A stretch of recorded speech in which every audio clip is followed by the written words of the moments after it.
अस्सलामुअलैकुम, I am करिश्मा सनिया, speech and language pathologist. जैसे कि आप जानते हैं कि मैं स्पीच लैंग्वेज पैथोलॉजी और स्पीच थेरेपी के हवाले से बहुत सारी वीडियोस बनाती हूँ, जिसमें मैं चाहती हूँ कि बहुत सारे पेरेंट्स जो घर बैठे हुए अपने बच्चों के साथ काम करना चाह रहे हैं, उनकी हेल्प हो और वो मेरी जो वीडियोस हैं उनसे फ़ायदा ले सकें और अपने बच्चों को बहुत कुछ सिखा सकें। क्योंकि पेंडेमिक है और हम सब लोग वर्चुअल थेरेपीज़ की तरफ ज़्यादा काम कर रहे हैं और क्लिनिक्स में कम से कम पेशेंट्स को देख रहे हैं, सो होपफुली मेरी ये वीडियोस आपके लिए ज़्यादा फ़ायदेमंद होंगी। तो प्लीज़ आप चैनल को सब्सक्राइब करके अपने कमेंट्स में के साथ मुझे ज़रूर बताइएगा कि आपको मेरी वीडियोस पिछली जो आपने देख चुके हैं वो कैसी लगी और ये वाली वीडियो कैसी लगी। आज की मेरी जो वीडियो है, इसका टॉपिक मैंने सेलेक्ट किया है कि आप अपने बच्चों के साथ किस किस्म के टॉयज़ को यूज़ कर सकते हैं स्पीच और कम्युनिकेशन को प्रमोट करने के लिए और उसको इम्प्रूव करने के लिए। उसके अलावा जो मेरा मेन इम्पॉर्टेंट इस टॉपिक को कवर करने का जो पॉइंट ऑफ व्यू है वो ये है कि आप अपने बच्चों को जब टॉयज़ लेते हैं या आप उनको मोबाइल फ़ोन्स या स्क्रीन्स के साथ आप उनको यूज़ कराना चाहते हैं, तो क्या आपको ABC सेलेक्ट करनी चाहिए, आपको नंबर्स सेलेक्ट करने चाहिए या कि आपको प्रॉपर वर्ड्स सेलेक्ट करने चाहिए। तो सबसे पहले अगर आपका बच्चा बोलता नहीं है तो आपको किन चीज़ों का ध्यान रखना चाहिए और आपको कौन से अल्फाज जो हैं उनका यूज़ करना चाहिए ताकि आप बच्चे की कम्युनिकेशन को इम्प्रूव कर सकें या उसको प्रमोट कर सकें। तो सबसे पहले हम बात करते हैं कि आपको जो टॉयज़ ख़रीदने चाहिए वो किस किस्म के होने चाहिए। अगर आप अपने बच्चे के लिए टॉयज़ ख़रीद रहे हैं तो उनमें सबसे पहले आप इस चीज़ का ध्यान रखें कि क्या उस टॉय में आपको क्रिएटिविटी मिलेगी, आपका बच्चा उससे कुछ सीखेगा, कुछ उससे नया बनाएगा, या कि वो एक ही तरह की टॉय के साथ बस प्ले कर सकता है, जैसे ऑन ऑफ और सिंपल आप उसको बस दी वो कार है तो कार चल रही है, या कि उसके साथ कार से आप उसको कलर्स भी सिखा रहे हैं, आप कार्स के बाकी पार्ट्स के बारे में बता रहे हैं, उससे नंबर्स सिखा रहे हैं, कितने कार के टायर हैं, कार्स अगर आपने ख़रीदी हैं तो उसमें आप मैचिंग स्किल सिखा सकते हैं। तो ये चीज़ें आपको देखनी पड़ेंगी जब आप टॉयज़ को ख़रीदने जा रहे हैं अपने बच्चों की स्पीच या कम्युनिकेशन को इम्प्रूव करने के लिए। क्या वो टॉय जो है वो बच्चे की इमेजिनेशन को इनवाइट कर सकता है, क्या वो उससे प्रिटेंड प्ले कर सकता है, क्या वो उससे खेल सकता है, सोशल लाइफ या नॉर्मल जो डेली उसकी रूटीन लाइफ है उसकी चीज़ें वो अपने उस टॉय से खेल के वो सीख सकता है या कि नहीं। इसी तरह क्या आपका बच्चा जो है वो एक ही टॉय को मल्टीपल प्ले कर सकता है, मल्टीपल तरीके से उसको खेल सकता है। फॉर एग्ज़ाम्पल अगर आपने एक टॉय लिया है जिसमें कि डिफरेंट शेप्स हैं, कलर्स हैं, उनको ब्लॉक्स भी बन जाते हैं उनके, और उनसे आप वर्ड्स भी सिखा रहे हैं, या अगर आप डिफरेंट ब्लॉक्स को जोड़ते हैं तो वो एक डिफरेंट आइटम बन जाता है। तो क्या ये सब चीज़ें जो हैं वो अपने एक टॉय से आप मल्टीपल वेज़ में बच्चे को सिखा सकते हैं या नहीं। क्या आपका बच्चा जो है वो उस टॉय के साथ कुछ ज़्यादा ओवर स्टिमुलेट तो नहीं हो रहा, बहुत ज़्यादा एक्साइटेशन तो नहीं आ रही या डर रहा है, या कि उसको उस टॉय के साथ एक स्ट्रॉन्ग एसोसिएशन हो रही है और वो उसके अलावा किसी और चीज़ को देखना भी नहीं चाहता। तो ये भी आपने थोड़ा सा देखना है कि बच्चा एक पर्टिकुलर टॉय के साथ ही सिर्फ एसोसिएट ना हो जाए। ये भी एक अलार्मिंग साइन हो सकता है कि ऐसा क्यों है। अगर ऐसा है तो भी आपको इस चीज़ को थोड़ा सा फिगर आउट करना पड़ेगा और बाकी और भी फैक्टर्स जो हैं उनको भी आपने ध्यान में रखना होगा।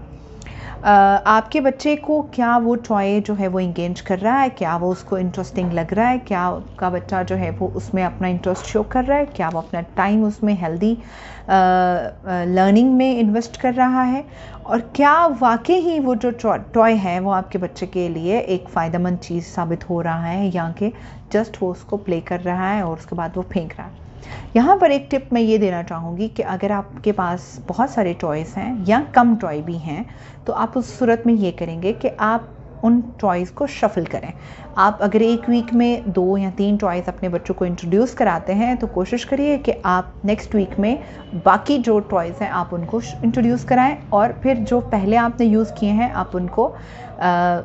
संभाल के बॉक्स में रख दीजिए और फिर उनको आफ्टर सम टाइम आप उनको फिर इंट्रोड्यूस कराएं, ताकि आपके बच्चे में उनके साथ जो फेमिलियर वो हो चुके हैं वो भी उनको एक बोर्डम फील ना हो और वो न्यू एक्टिविटीज़ उसके साथ फिर से लर्न करना शुरू करें। और इस तरह आपको बहुत ज़्यादा टॉयज़ ख़रीदने की ज़रूरत भी नहीं पड़ेगी। आप कम टॉयज़ के साथ क्रिएटिविटी जो है वो आप उसको इम्प्रूव कर सकते हैं। अगर हम बात करें कि बच्चे को लेटर्स पहले सिखाने चाहिए, नंबर्स पहले सिखाने चाहिए या कलर्स पहले सिखाने चाहिए। अगर आपका टॉडलर न्यू वर्ड सीखना चाह रहा है या वो अभी डिलेड स्पीच और लैंग्वेज में है, यानी वो उसने टाइमली अपनी चीज़ें एक्वायर नहीं की, 3 साल का हो गया मगर अभी तक नहीं बोलता है, और अगर वो बोलता है तो वो इस तरह के लफ्ज़ बोलता है जो कि आपकी लैंग्वेज में नहीं है। अगर आपका बच्चा कुछ ऐसे लफ्ज़ बोलता है जो कि अगर वो पानी को ममम कहता है तो वो भी हम उसको भी वर्ड ही कंसिडर करेंगे।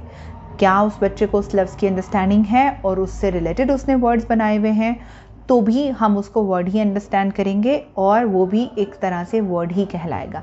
उसके लिए मैं एक अलग वीडियो बनाऊंगी। आप तब तक मेरी वीडियोस को जो है वो देखते रहें और अपनी नेक्स्ट जो वीडियोस आएंगी आप उनसे भी अपडेट रहेंगे। इस टॉपिक में मैं एक और वीडियो बनाऊंगी होपफुली। और जहां हम बात कर रहे थे कि क्या आपको करना चाहिए, क्या नहीं करना चाहिए, क्या आपको किन चीज़ों का ख्याल रखना चाहिए और किन चीज़ों पे आपको थोड़ा सा फ्री हैंड दे देना चाहिए। सो अगर आप अपने बच्चे को वर्ड सिखाना चाह रहे हैं तो इट्स बेटर कि आपके बच्चे को नंबर्स, लेटर्स या कलर्स से स्टार्ट नहीं कराएं, बल्कि वर्ब्स से स्टार्ट कराएं, एक्शन वर्ड से स्टार्ट कराएं। फॉर एग्ज़ाम्पल आपके बच्चे को बोलना आना चाहिए या उसको ज़रूरत के टाइम पे बोलना आना चाहिए। अगर इसकी मैं एग्ज़ाम्पल ये दूं कि अगर आपके बच्चे को पानी चाहिए और उसको प्यास लगी है तो क्या उसको नंबर बोलना चाहिए, ABC बोलनी चाहिए, अल्फ़ाबेट्स कोई भी बोलना चाहिए या पानी का कलर बोलना चाहिए? तो वो उस सूरत में होता है जब आपका बच्चा उसके पास फंक्शनल वोकेबलरी नहीं होती। आपकी जो एजुकेशनल वोकेबलरी है वो बहुत इम्पॉर्टेंट है, उसको भी सीखना चाहिए, मगर उसको एक अच्छे फंक्शनल वोकेबलरी के कॉम्बिनेशन के बाद वो ज़रूरी होती है, तभी वो ज़्यादा अच्छा और एक प्रोग्रेसिव रोल प्ले करती है। तो अगर आपका बच्चा एक अपने टॉय को लेना चाह रहा है और उसको अनबॉक्स करना है, तो वहाँ उसको आपकी हेल्प चाहिए, तो वहाँ उसको वर्ड आपसे ये बोलना चाहिए that he needs help, he needs to learn that word help. तो वो उसको आना चाहिए। अगर आपके बच्चे को जो है वो ये उसने कोई खाना खा लिया है और आप उसको अपनी वो चेयर छोड़ के जानी है और उसको कहीं और इंगेज होना है या उसको खेलना है, तो उसको एंड, फिनिश, ख़त्म, बस, इस किस्म के वर्ड्स उसको आने चाहिए कि ताकि वो अपनी नीड्स, अपनी ख्वाहिशात या जो वो कहना चाह रहा है वो उनको एक्सप्रेस कर पाए। सो उसको इन वर्ड्स को सेलेक्ट करना चाहिए, ना कि उसको वो वर्ड सेलेक्ट करने चाहिए जो कि उसकी लाइफ में फंक्शनल नहीं है, यानी कि उनका रोल अभी इतना इम्पोर्टेंट नहीं है। तो आई वुड सजेस्ट कि आप अपने बच्चे को फंक्शनल वर्ड सिखाएं, रादर आप अपने बच्चे को ABC, लेटर्स, नंबर्स, उन सब चीज़ों पे चले जाएं। एक और चीज़ जिसका आपको ख्याल रखना है वो ये कि अगर आप अपने बच्चे को कुछ सिखाना चाह रहे हैं और आप उसको ये चाहते हैं कि वो बोले और बात करे, तो instead of saying what is this, who is this,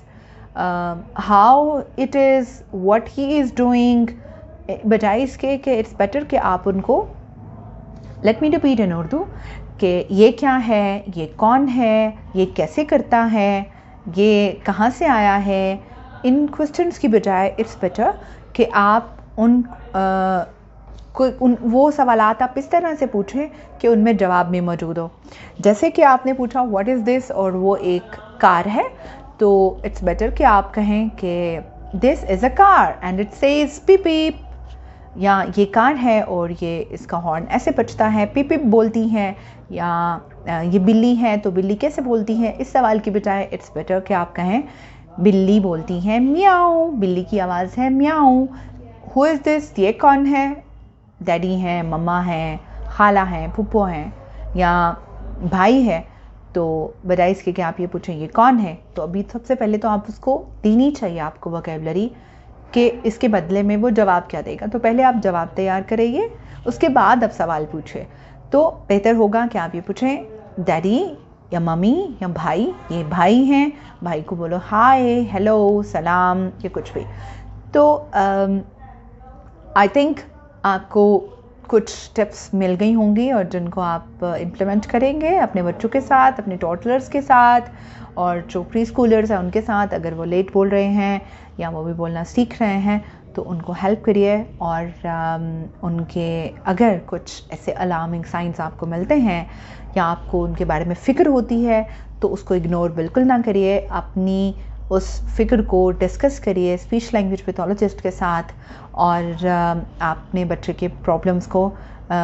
कोशिश करें कि जल्द अज जल्द उनको हल करें। It's better to go and visit your child speech language pathologist at least at the age of 3 years. Thank you very much. Keep sharing the video.